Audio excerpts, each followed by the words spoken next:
The wind here in Myrtle Beach isn't coming from the ocean this way. It's actually coming from mainland toward the ocean. And if we pan up here to the palmetto trees, the damage didn't just stop here with this awning. If you'll follow me around the corner here, I'll show you.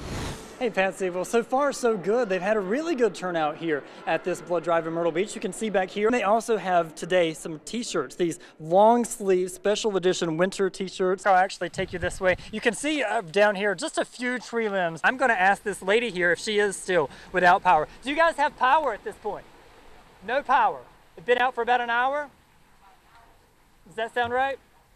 Okay, yeah, so he's confirming there that there's no power here. This is a look at the 18-page lawsuit along with lots of other pages of exhibits. So the guys are hosting a fundraiser soccer tournament. The fields are all prepped. Now they're just hoping for a big crowd. The IRS estimates more than 70% of people will be getting some sort of tax return. Right here behind me you can see this is at 49th Avenue North. That's the condition out here in the North Myrtle Beach area in Cherry Grove. I'm Brandon Herring, News 13. I'm Brandon Herring, live in Georgetown, News 13. No doubt there will be plenty of green in North Myrtle Beach Saturday, but also lots of orange, and not just in the Irish flag. Traffic cones and street barricades are already on standby. It's a lot of congestion. We're expecting more this year than we've ever had before. I think it's one of the biggest of the year, and the people go absolutely nuts. And with 3 pages of road closures, you might feel like you need the luck of the Irish to get around on Saturday. I love it, but sometimes I don't feel like getting out and doing it. It will be crazy from about 6 in the morning till I don't even know what time the parade's over, but yeah, it's going to be brutal for probably 5 hours or so maybe. Once the parade ends and the festival begins around 11, congestion should ease, but some public parking areas will be off limits Saturday as well. So unless you're in walking distance, it could take you much longer than normal to get where you're going. Come early. Okay, good advice. And enjoy it. The festival ends at 4 and all roads should be open again by 6:30. In North Myrtle Beach, Brandon Herring, News 13. Trying to save homes and businesses. It was just 2 months ago when people in Lumberton frantically worked to build a sandbag mound and temporary berm just before Hurricane Florence moved in. We're trying to sandbag this opening up. 23 months earlier, Hurricane Matthew taught people in Lumberton that if the Lumber River gets high enough, it can flow into West and South Lumberton through a gap in the city's levee. The levee is this raised earthen mound that was finished in 1977, and for the most part, it's done its job. When the Lumber River floods, the levee has kept that water from spilling toward neighborhoods. It stretches from Allamack Road to the backside of Luther Britt Park, and the elevation of I-95 is part of that levee system too. It's here where the CSX railroad tracks and that local street called VFW Road pass under the interstate, creating a gap in the levee. And this is where water can pass through if floodwaters from the Lumber River are extremely high. It's only happened after Hurricane Matthew and Hurricane Florence. We had to emergency evacuate. The water was coming through here like a river. I could stand out there at 5th Street and just, see it coming across. It got up way up to the windows, and it's just a bad situation. Flooding hit hard in West Lumberton.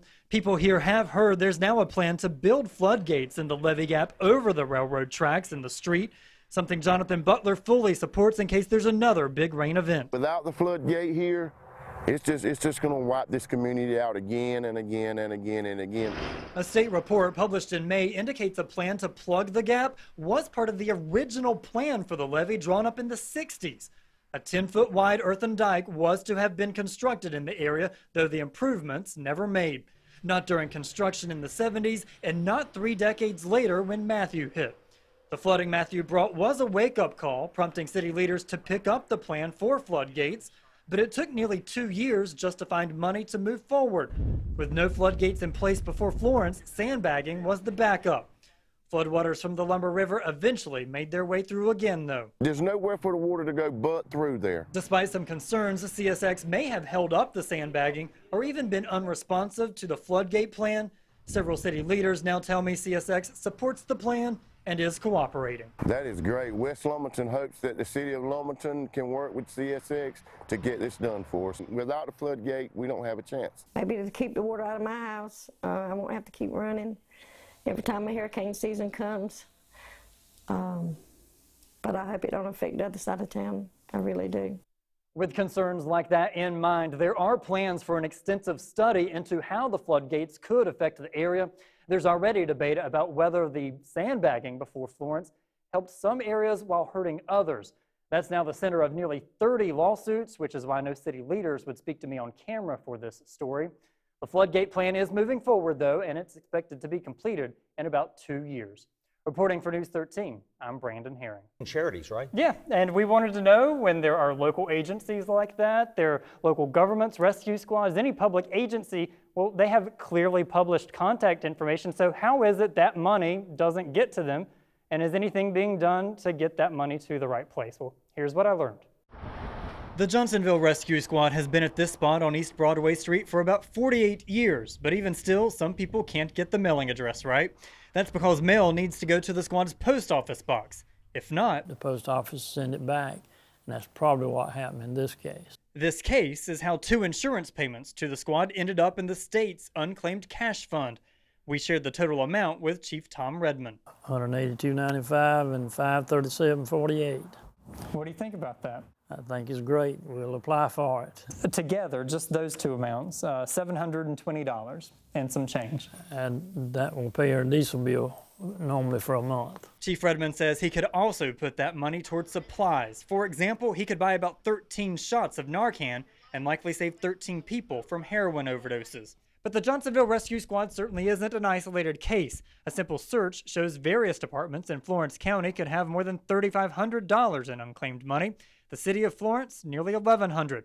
Various departments in Horry County could have more than $7,400 in unclaimed money, and the city of Myrtle Beach may be due more than $1,200. Treasurer Curtis Loftus says the reasons money sometimes doesn't get to people are the same reasons money doesn't get to those local governments and other agencies. Most of the time it's a bad address or it's a bad mailman. It could be the homeowner or the business owner has moved themselves. It could be bad word processing. They transposed an address or put a wrong zip code. The Murrells Inlet Garden City Fire Department is another public agency with unclaimed money. There you guys are. All right. Yeah, we can buy something with that. Nearly $1,000 for the department has been sitting in the state's unclaimed fund since 2008 when a bank turned it in. Chief Norman Knight can only guess that it's money left from when the rescue squad dissolved into the fire department. We'll certainly proceed with seeing about getting the money. And of course, we're listed here twice. At the end of the day, we could be looking at a total here of looks like about $1,200. If a business or an individual holds money for someone else owns that money, that holder has the affirmative responsibility, a legal responsibility to find that owner, and if they can't, they send it to the state, and then we try to find that owner. Do you even know if they made an attempt? I didn't get the phone call, and if they got it here at the squad, they'd tell them to contact me. And so I'm not aware of any phone calls coming in. But Loftus says more people are at least turning in money to the state's unclaimed property fund. Its continued growth is proof. He and his staff of 17 do cross-reference and track down why some of the money didn't make it to the rightful owner.